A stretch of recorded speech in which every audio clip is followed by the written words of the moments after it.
नमस्कार दोस्तों, मैं परीक्षित सिंह स्वागत करता हूं आप लोगों का अपने कैरियर कोचिंग और कंपटीशन क्लासेस में। आज के दिन हम लोग जीव विज्ञान के बारे में अध्ययन करेंगे। जीव विज्ञान क्या है, इसकी कितनी शाखाएं हैं, क्या जीव विज्ञान एक मुख्य विषय है या जीव विज्ञान किसी विषय की शाखा है। जीव विज्ञान के अंतर्गत हम लोग किन चीजों के बारे में पढ़ते हैं, जीव विज्ञान की परिभाषा क्या होती है, ये कौन सी भाषा का शब्द है, ये कब लिया गया था, जीव विज्ञान या बायोलॉजी शब्द कब किसने दिया था, इन सब चीजों के बारे में आज हम लोग अध्ययन करेंगे। आज के दिन का हमारा टॉपिक रहेगा जीव विज्ञान बायोलॉजी। जीव विज्ञान बायोलॉजी। जैसा कि दोस्तों आप लोगों को पता है कि विज्ञान नाम की एक मुख्य विषय है और विज्ञान की परिभाषा होती है किसी भी विषय के सुसंगठित, सुव्यवस्थित एवं क्रमबद्ध ज्ञान को हम विज्ञान कहते हैं। अब विज्ञान जो विषय है इसकी 3 शाखाएं हैं। भौतिक विज्ञान,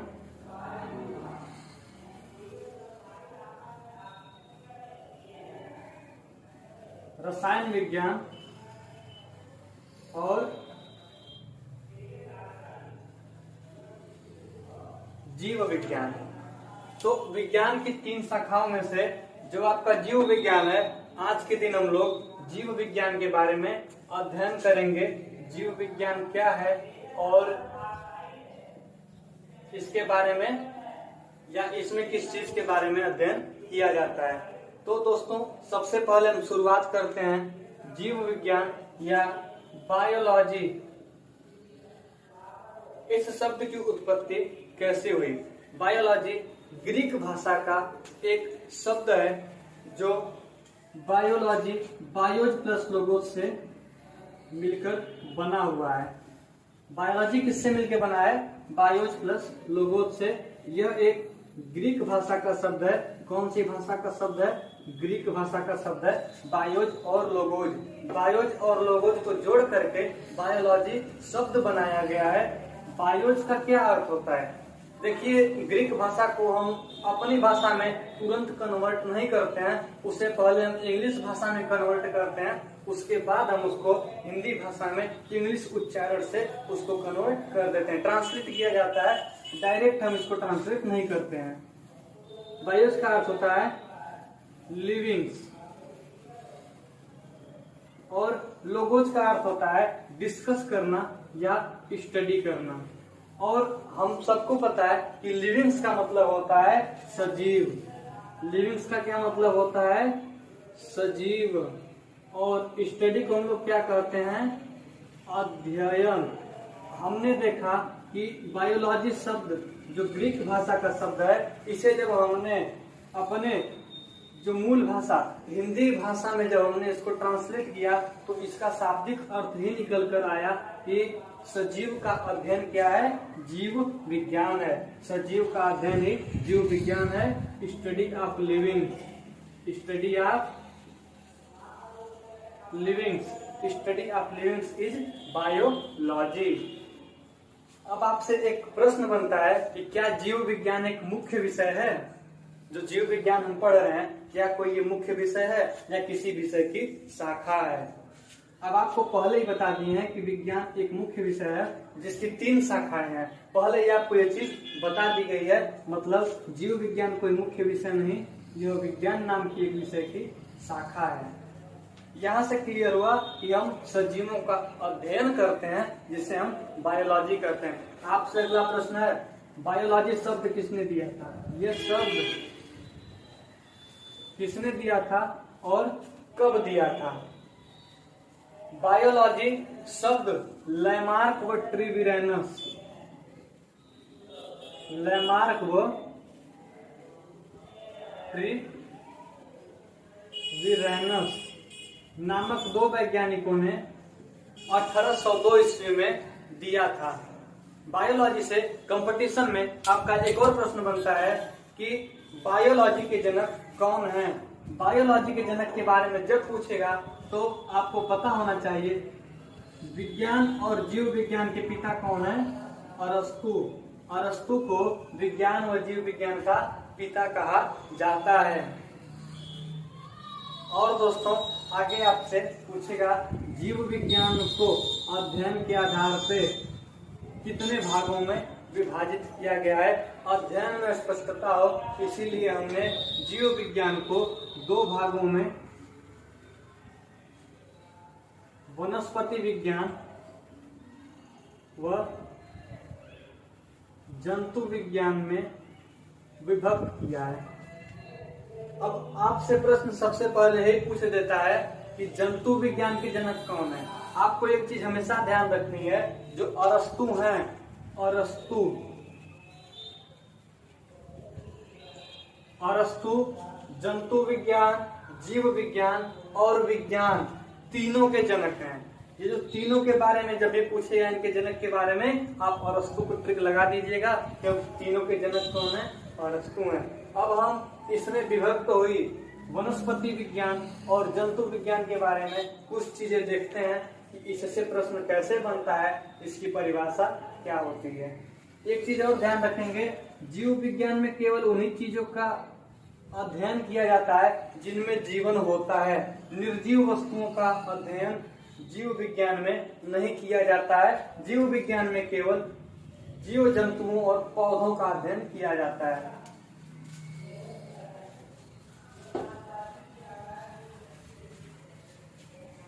आगे हम पहले देखेंगे जंतु विज्ञान किसे कहते हैं, यह किस शब्द से बना हुआ है, इसका अर्थ क्या होता है, इसकी परिभाषा क्या होती है, इसके जनक कौन है और इसके जनक वो क्यों हैं। कौन है और क्यों है।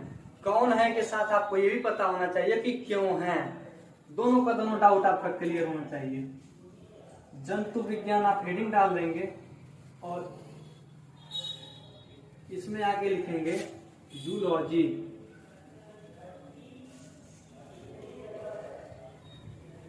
जंतु विज्ञान को हम जूलॉजी कहते हैं।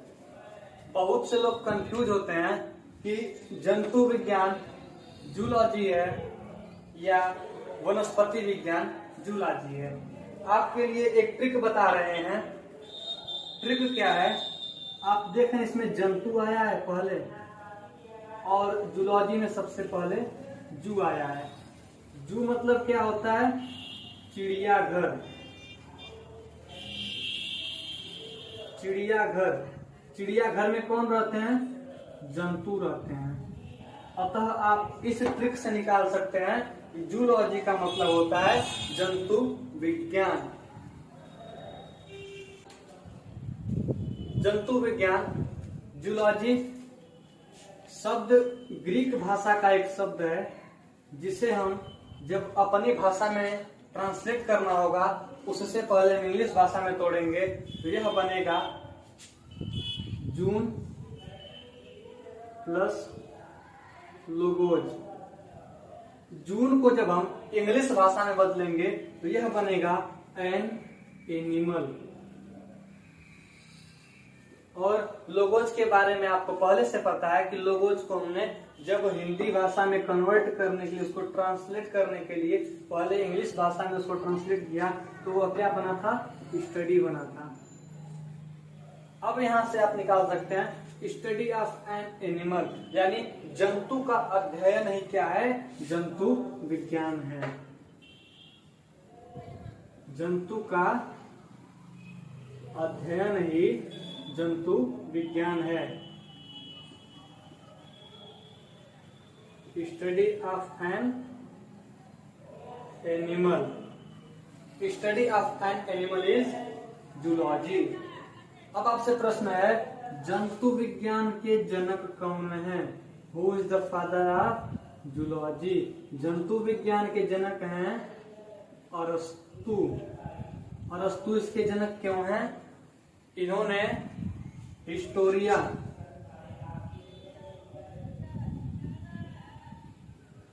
एनिमेलिया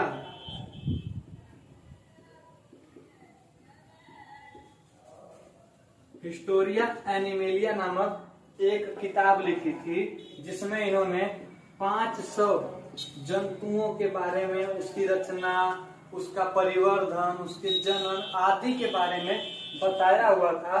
और इसी पुस्तक को लिखने की वजह से ये जंतु विज्ञान के जनक कहे जाते हैं। और अरस्तु ने ही मुर्गी के अंडे के कोशिका के भ्रूणीय विकास के बारे में बताया था। मुर्गी के अंडे के कोशिकी के भ्रूण के बारे में बताया था, कोशिका के भ्रूणीय विकास के बारे में बताया था। अब आपसे आगे पूछता है कि वनस्पति विज्ञान क्या है।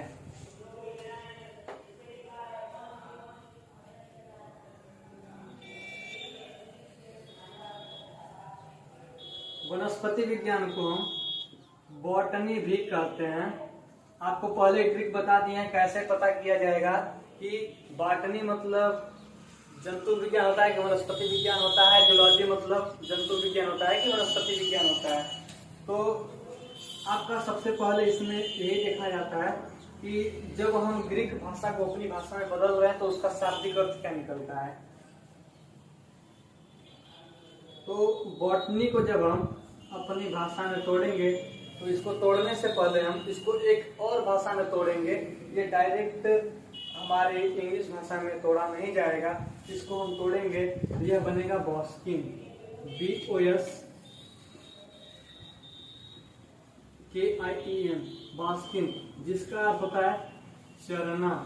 और यह भी एक ग्रीक भाषा का ही शब्द है। जब बॉटनी को तोड़ते हैं तो बॉस्किन बनता है, ये भी ग्रीक भाषा का शब्द है। अब इसको पुनः तोड़ा जाएगा तो यह बनेगा बाउस। बॉस्किन को तोड़ेंगे तो हो जाएगा बाउस, और बाउस का अर्थ होता है पशु। अगर इसके शाब्दिक अर्थ को देखा जाए मिला करके तो जो पशु के चरने वाली चीज होती है, पशु क्या चरते हैं आप बताइए। जो पशु होते हैं वो पेड़ पौधों की पत्तियां आदि खाते हैं, घास वगैरह खाएंगे। तो इससे क्या निष्कर्ष निकलता है, शब्द की अर्थ की दृष्टि से बॉटनी मतलब होता है वनस्पति विज्ञान। और इसके जनक कौन है, वनस्पति विज्ञान के जनक हैं थियोफ्रेस्टस। थियोफ्रेस्टस वनस्पति विज्ञान के जनक हैं, क्योंकि इन्होंने भी अरस्तु की तरह एक पुस्तक लिखी थी। इन्होंने कई पुस्तकें लिखी थी, एक उसमें से प्रमुख थी जिसका नाम था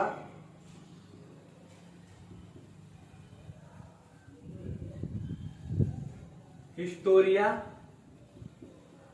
प्लेंटेरियम या हिस्टोरिया प्लेंटेरिया। ये जो किताब लिखी थी इन्होंने थियोफ्रेस्टस ने, वह हिस्टोरिया प्लेंटेरियम या हिस्टोरिया प्लेंटेरिया नाम की थी। और इस किताब में इन्होंने अरस्तु की तरह 500 वनस्पतियों के बारे में बताया था। अरस्तु ने कौन सी किताब लिखी, हिस्टोरिया एनिमेलिया नामक किताब लिखी थी। और इस किताब में उन्होंने जंतुओं के बारे में बताया था, जबकि थियोफ्रेस्टस ने हिस्टोरिया प्लेंटेरियम नामक किताब लिखी थी। इसमें उन्होंने 500 वनस्पतियों के बारे में बताया था। अतः थियोफ्रेस्टस वनस्पति विज्ञान के जनक हैं। यह आपका कुछ बेसिक था आपके बायोलॉजी से। एक बार इसको फिर से रिपीट करते हैं। बायोलॉजी शब्द किसने दिया था और कब दिया था, लेमार्क और ट्रिब्रेनस नामक वैज्ञानिकों ने 1802 ईस्वी में बायोलॉजी शब्द दिया था। बायोलॉजी को अपनी भाषा में ट्रांसलेट करने के लिए हम उसको तोड़ेंगे तो बायोज निकलेगा और लोगोज निकलता है। बायोज का अर्थ होता है कि लिविंग्स यानी सजीव, और लोगोस का मतलब होता है स्टडी, स्टडी मतलब होता है अध्ययन। अब उसको आगे ले जाएंगे तो इसके जनक का नाम होता है अरस्तु। और यह कोई मुख्य विषय नहीं है, यह विज्ञान नाम की एक विषय की शाखा है। इसको दो भागों में तोड़ा जाता है, वनस्पति विज्ञान और जंतु विज्ञान। जंतु विज्ञान के जनक कौन है, जंतु विज्ञान के जनक अरस्तु हैं, क्योंकि इन्होंने हिस्टोरिया एनिमेलिया नामक किताब लिखी थी जिसमें इन्होंने 500 जंतुओं के बारे में बताया था और मुर्गी के अंडे के कोशिकीय विकास के बारे में बताया था। और जो जंतु विज्ञान है, जंतु विज्ञान को अगर हम देखेंगे तो यह होता है जूलॉजी। जू को तोड़ेंगे जून बनेगा, लोगोज, लॉजी को तोड़ेंगे लोगोज बनेगा। जून का मतलब होता है एन एनिमल, लोगोज का मतलब होता है स्टडी। कुल मिलाकर के जंतु का अध्ययन ही क्या होता है, जूलॉजी होता है, जंतु विज्ञान होता है। जंतु विज्ञान में केवल जंतुओं का अध्ययन किया जाता है, वनस्पति विज्ञान में केवल वनस्पतियों का अध्ययन किया जाता है। अगर आप जंतुओं और वनस्पतियों का अध्ययन एक साथ मिला करके करना चाहते हैं तो आपको जीव विज्ञान पढ़ना पड़ेगा, लेकिन अगर आप जंतु और वनस्पतियों का अध्ययन अलग अलग करेंगे तो उसके लिए अलग अलग किताबें होंगी। आगे देखेंगे आपका यहाँ पर वनस्पति विज्ञान के बारे में बताया गया। वनस्पति विज्ञान के जनक कौन है, थियोफ्रेस्टस हैं। क्यों है, हिस्टोरिया प्लेनेटेरियम नामक किताब लिखी जिसमें इन्होंने 500 वनस्पतियों के बारे में बताया था। बॉटनी को तोड़ेंगे बॉस्किन बनेगा, जिसका अर्थ होता है चरना, और यह भी एक ग्रीक भाषा का ही शब्द है, ग्रीक या यूनानी भाषा आप कह सकते हैं, ग्रीक भाषा का शब्द है। बॉस्किन को फिर तोड़ेंगे बाउस में, इसका मतलब होता है पशु। शाब्दिक अर्थ से निकाले तो पशु के चरने वाली जो चीज होती है उससे हमने निकाला, तो इसका अर्थ आया वनस्पति विज्ञान से। धन्यवाद दोस्तों, बने रहिएगा हमारे करियर कोचिंग क्लासेस के साथ। धीरे धीरे आपको हर एक चीज सिखाएंगे और आप अभी तो शून्य तक है, हम आपको यहाँ से शिखर तक लेके जाएंगे। बिना एक दूसरे के सहयोग के कोई भी काम नहीं होता है, अतः आप लोग एक दूसरे का सहयोग करें। कुछ आप हमारा सहयोग कीजिए, हम आपका सहयोग करते हैं। धन्यवाद दोस्तों, मिलते हैं अगले वीडियो में।